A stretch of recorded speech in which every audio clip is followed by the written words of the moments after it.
Juan Ramón Mejía Betances. Él es politólogo y economista.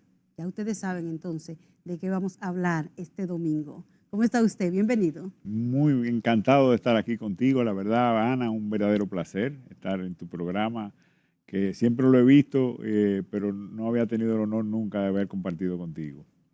Juan Ramón, politólogo y economista. Eso es lo que la gente espera en estos momentos, eso es lo que la gente quiere, que las personas que saben de economía y que saben de política y que manejan estos temas, pues estén en sintonía con ellos. Y hay algo que a mí particularmente, siquiera como periodista, sino como parte de la sociedad dominicana, me gustaría pues conversar con usted, y es con la situación que tiene República Dominicana ahora mismo a nivel partidista. ¿Cómo quedamos nosotros a nivel de oposición? Porque tenemos la situación de PLD, Fuerza del Pueblo. Sabemos que la Fuerza del Pueblo obtuvo la mayoría, que podríamos decir, bueno, es la oposición ahora mismo, pero con la situación que estamos viendo dentro de ese partido y dentro del Partido de la Liberación Dominicana, uno puede decir, tenemos oposición, ¿qué va a pasar en los próximos días o en los próximos años en República Dominicana? Bueno, sin dudas el gobierno ha ganado una mayoría congresional significativa que no necesita, si fuera a necesitar el voto de la oposición. Tiene 2/3 partes, o sea que puede pasar cualquier tipo de ley, ya sea en la Cámara de Diputados como en la Cámara, en los senadores, en la Cámara de los Senadores. O sea que legislativamente el gobierno ha acumulado un poder extraordinario, tiene también la mayoría, la gran mayoría de los ayuntamientos. O sea que sin dudas este gobierno es capaz de hacer las transformaciones que así pretenda hacer. Es importante, sí, que como país se sepa y se analice que este gobierno ganó las elecciones con un 31% de los ciudadanos hábiles para votar. O sea, ese 57% que ellos sacaron fue el 57% pero hay que tomar en consideración la abstención que hubo. O sea, que fue el 57% de un 48% que votaron, que termina siendo un 31% de todas las personas que iban a votar. Haciendo un paréntesis ahí, Juan Ramón, ¿por qué esa abstención según usted? Mira, yo creo que la abstención tiene mucho que ver con que no hay ahora mismo un político que haya conquistado, que haya, tampoco hay un riesgo país que haya llamado a la gente a votar en contra de un gobierno. Pero realmente, y la abstención yo creo que si bien fue la más alta de la historia, si nos ponemos a tomar en consideración la compra de dirigentes de otros partidos que hizo el Estado, las tarjetas de ayuda sociales que hicieron con Supérate. Pero eso es normal, Juan Ramón. Sí, pero superan 2 millones de ciudadanos y la nómina del gobierno también supera los 800,000. Entonces, el PRM gana con 2.500.000 votos. ¿Qué quiere decir esto? Que la gente que tenía una tarjeta de Supérate, que la gente que era parte de un gobierno y los que eran familia de los que son parte de la nómina del gobierno, no todos fueron a votar. O sea, es cuesta arriba, pero así como critico a ese PRM que no fue capaz de hacer votar a los propios asalariados, a los propios que está ayudando, así hay que criticar también a la oposición. La oposición tiene que verse hacia adentro, tiene que revisarse. ¿En qué sentido? La oposición tampoco fue capaz de llamar a la conciencia de la gente, de conquistar a la gente y de hacer que masivamente fueran a votar. De ahí nace una abstención. La gente está apática, se siente que es más de lo mismo con cualquiera de las opciones que tenía hoy en día. Sintieron que era más de lo mismo. No hay duda de que la política en la República Dominicana tiene que generar una confianza mayor en el público, tiene que conquistar más, tiene que haber personas que realmente tengan un carisma más fuerte, que no se trata solamente de proponer soluciones, sino que hay que ser atractivo para la gente. ¿Tú crees que de ahí el que esos partidos minoritarios sacaran esa alta puntuación en el escrutinio pasado? Alta entre comillas. Sí, pero la sacó. Sí, realmente ahí está por lo menos la percepción. La gente quiso decir, me voy por aquí, Exacto. y quiso señalar a esos partidos como una opción.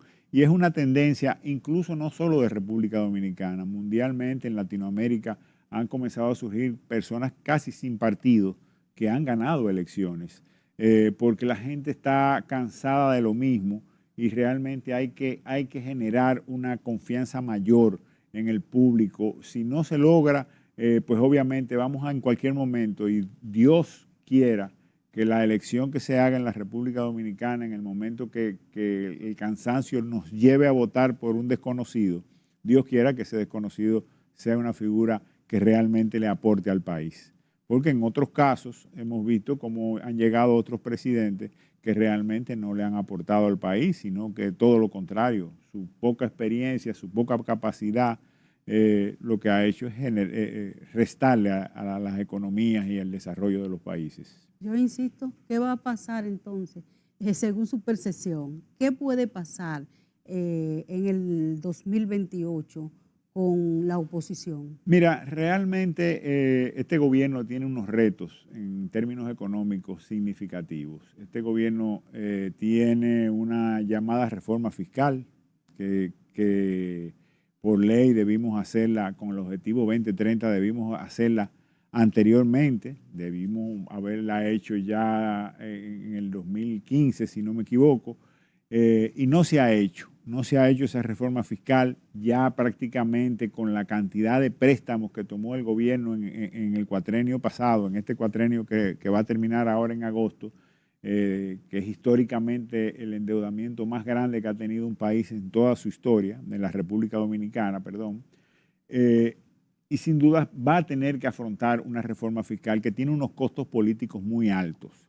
Esa reforma fiscal ha habido varias propuestas de un economista banista, del CRES y de otros organismos a nivel nacional que han hecho propuestas, la mayoría de ellas tendentes a que no se cargue a la clase media como siempre se ha cargado a la clase media, que los más necesitados no le llegue ese aumento de impuestos.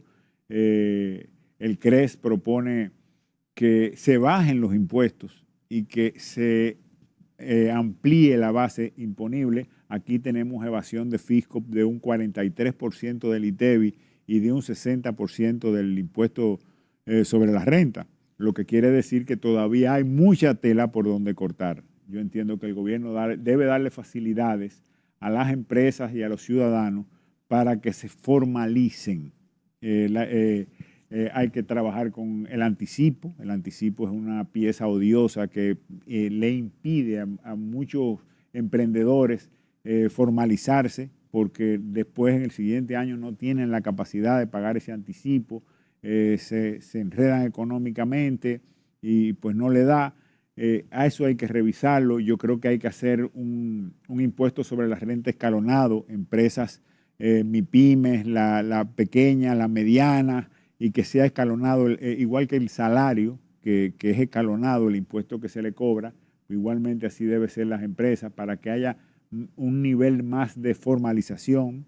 Creo que la reforma fiscal no debe ser un solo tiro, debe ser un proceso de 3 años, escalonado, de manera que los ciudadanos no lo sufran de golpe, sino que pueda ir generando las expectativas.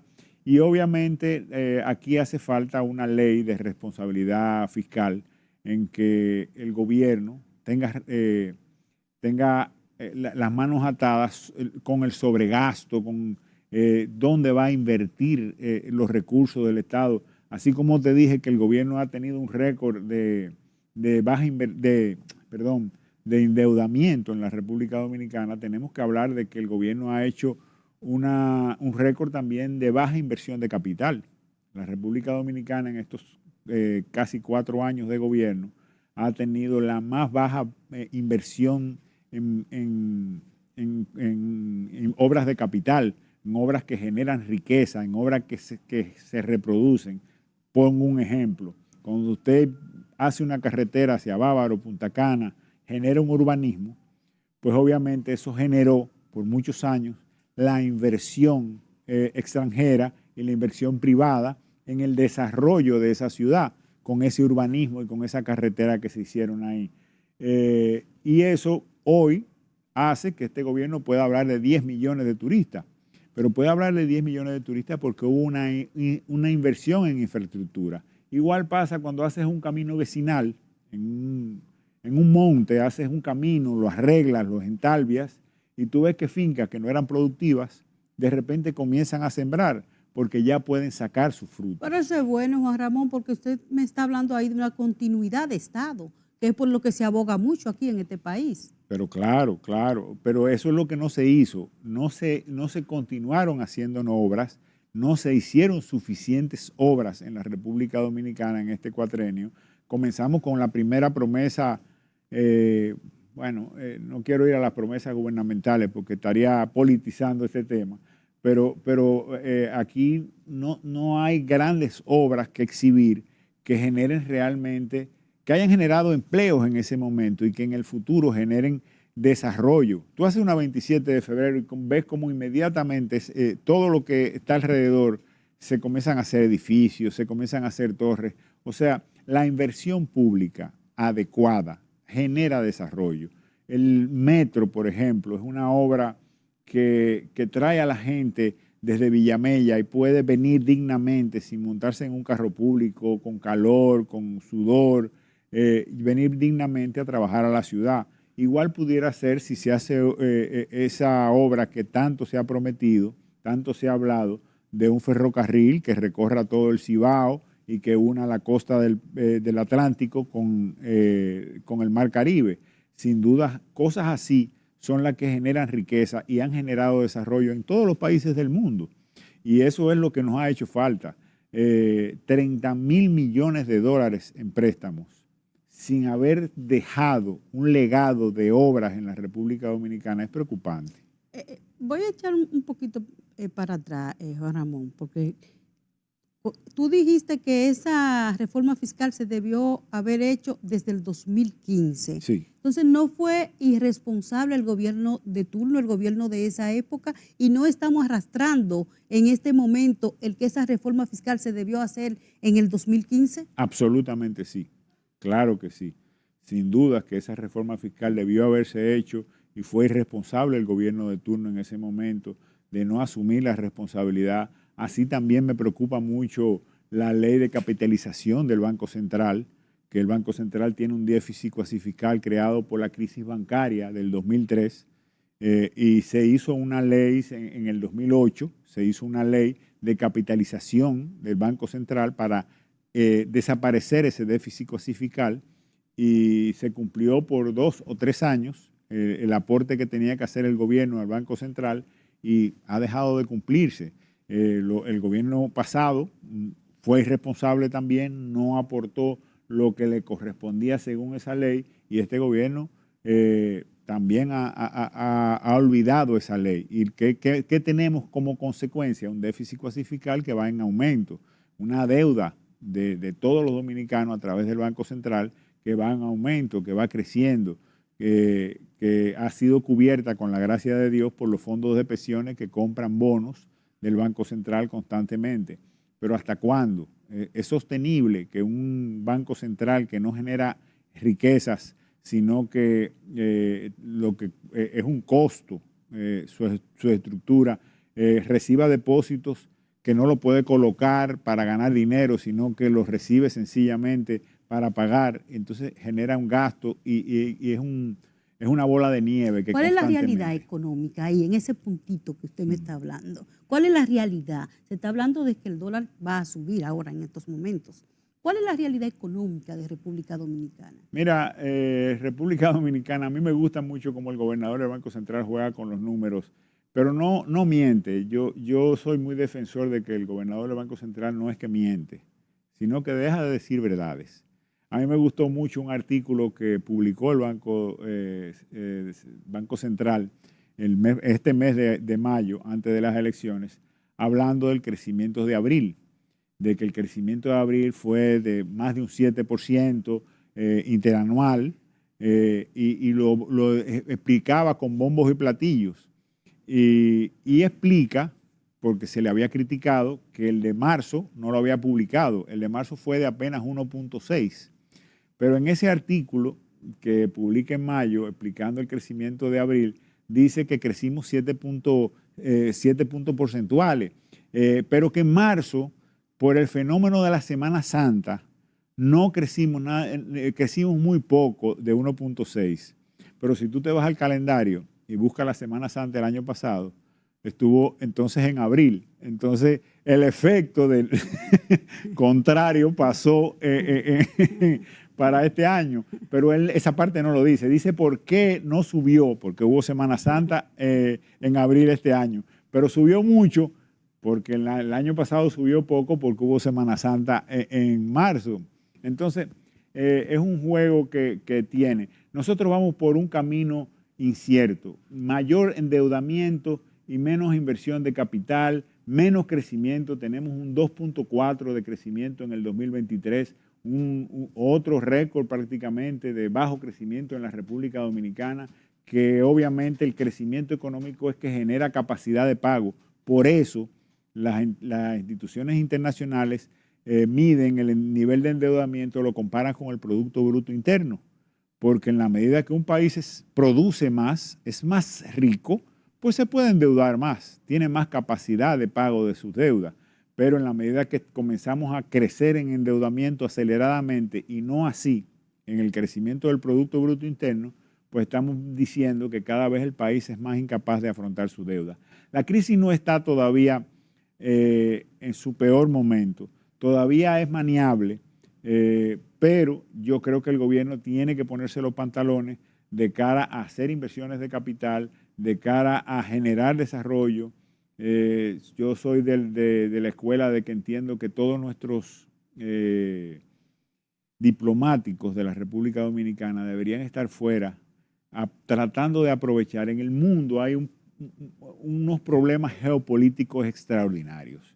Tenemos una China y un Taiwán al borde de una intervención. Tenemos a Japón hablando de mover tropas. Tenemos a Gaza e Israel ahora encontrando túneles hacia Egipto, a pesar de que tienen un acuerdo de paz con Egipto, hay problemas.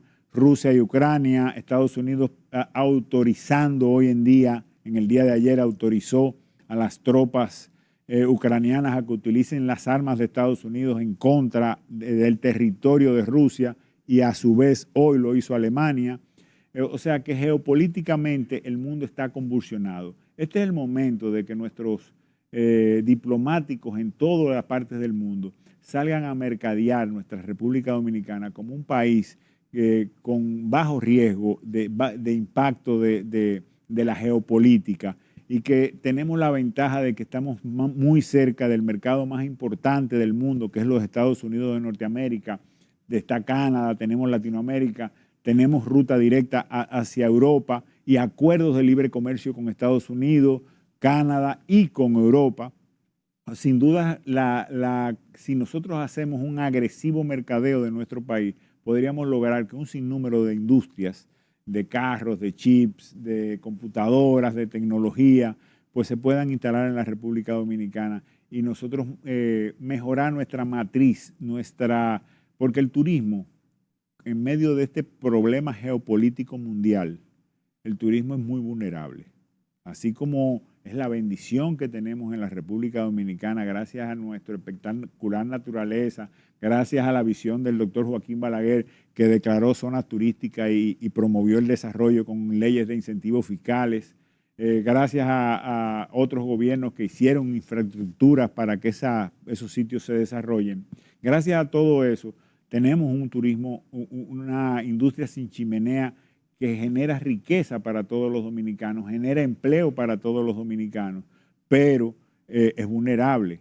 Cualquier problema bélico, cualquier crisis económica de otros países, inmediatamente se va a reflejar en el número de turistas hacia la República Dominicana. Por eso nosotros debemos diversificar nuestra producción, nuestra matriz económica, para hacernos más resilientes y poder generar soluciones y alternativas de empleo para todos los dominicanos. Que ahora íbamos a regresar hablando de esos temas que tanto le interesan al dominicano, porque el dominicano es enfermo con la política y la pelota, ¿eh? La situación, tú como politólogo, ¿cómo tú ves la situación actual de los principales partidos opositores en el país? Fuerza del Pueblo, que es el principal ahora mismo por cómo quedó los números que sacó en las contiendas pasadas, y el PLD. Y con toda esta situación interna, estos conflictos internos que tienen esos dos partidos. Mira, sin duda el Partido de la Liberación Dominicana tuvo un fuerte golpe en estas elecciones. Al caer en un tercer lugar, y no solo caer en un tercer lugar, porque cuando hablábamos ahorita de la abstención, una de las principales causas de la abstención, de tan notoria abstención, fue probablemente que uno de los partidos más importantes del país y el que era hegemónico en los últimos 20 años, el principal partido del país, pues sus principales dirigentes se quedaron sentados, no fueron, no lo vimos en la campaña. Si tú eso fue lo que pasó en el PLD. Básicamente, tú no viste a Francisco Javier, tú no viste a Temo, tú no viste a un sinnúmero de grandes figuras, de figuras de importancia, de renombre, que no salieron a la calle. Incluso se habla de que miembros de la dirección política, allá no es dirección, no, del comité político, miembros del comité político ni siquiera fueron a votar, porque la prensa lo estuvo esperando en los sitios donde acostumbran a votar y no estuvieron yendo a votar.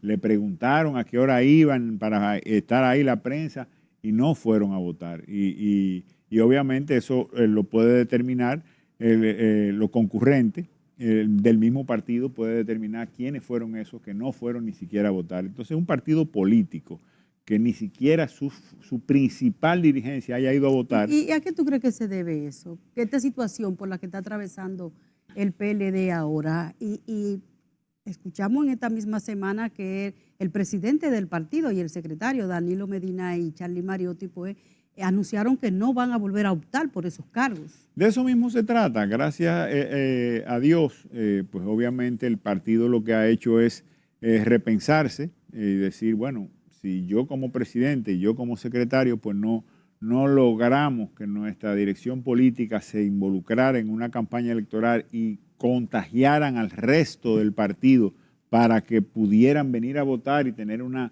participación más digna en estas elecciones, porque si bien Abel hizo una campaña digna, tuvo un buen debate, no fue un buen candidato, Abel. Yo creo que no estaba todavía lo suficientemente maduro para haber afrontado esa candidatura. Yo creo entre él y el Penco, entre él y Gonzalo, ¿cuál lo hizo mejor? No, sin duda él. Sin duda él. ¿Sacó menos?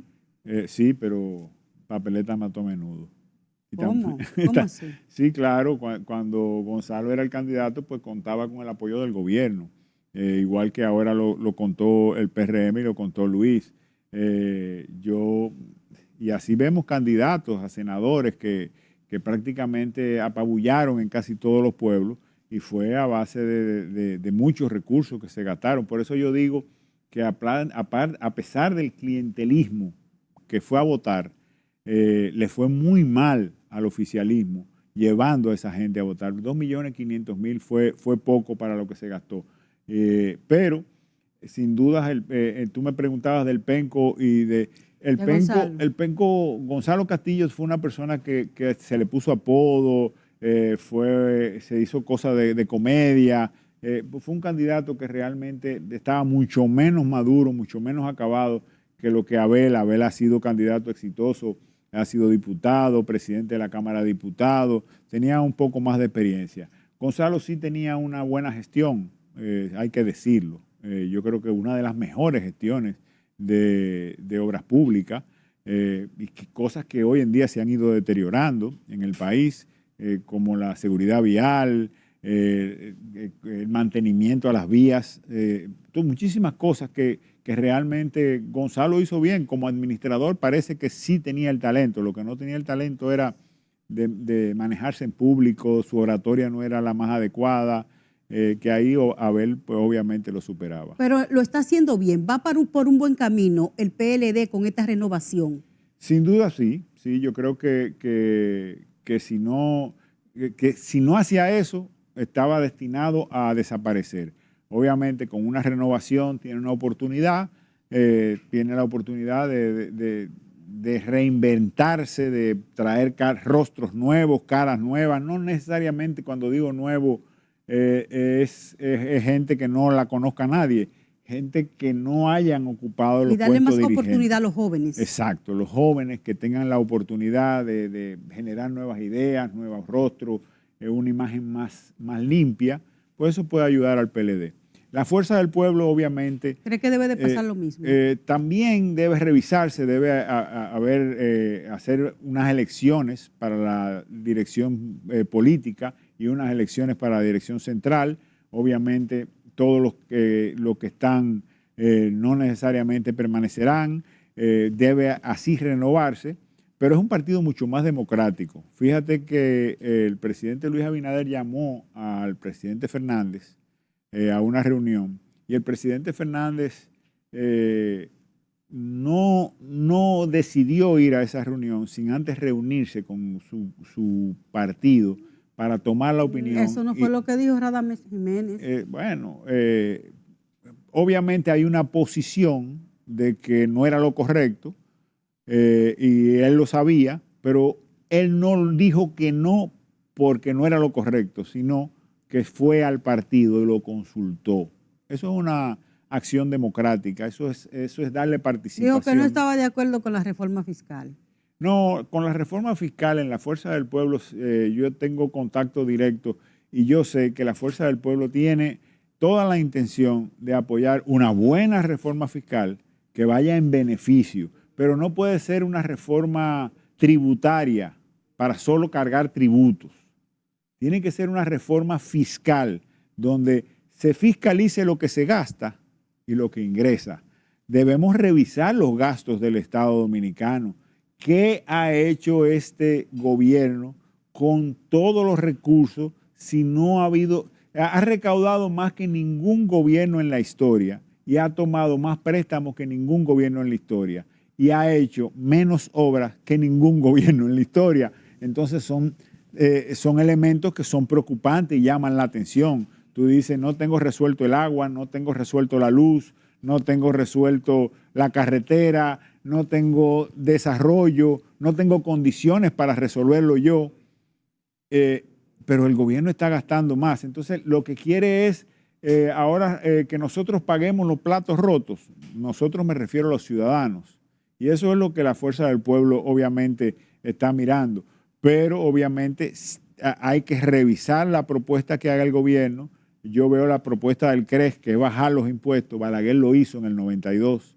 Balaguer bajó los impuestos y duplicó las recaudaciones, porque tendió a formalizar más gente y poder fiscalizar a más personas, a más empresas, y eso generó más. La cervecería dominicana demostró en una ocasión que si le subían los impuestos, bajaban tanto las ventas que el gobierno recaudaba menos.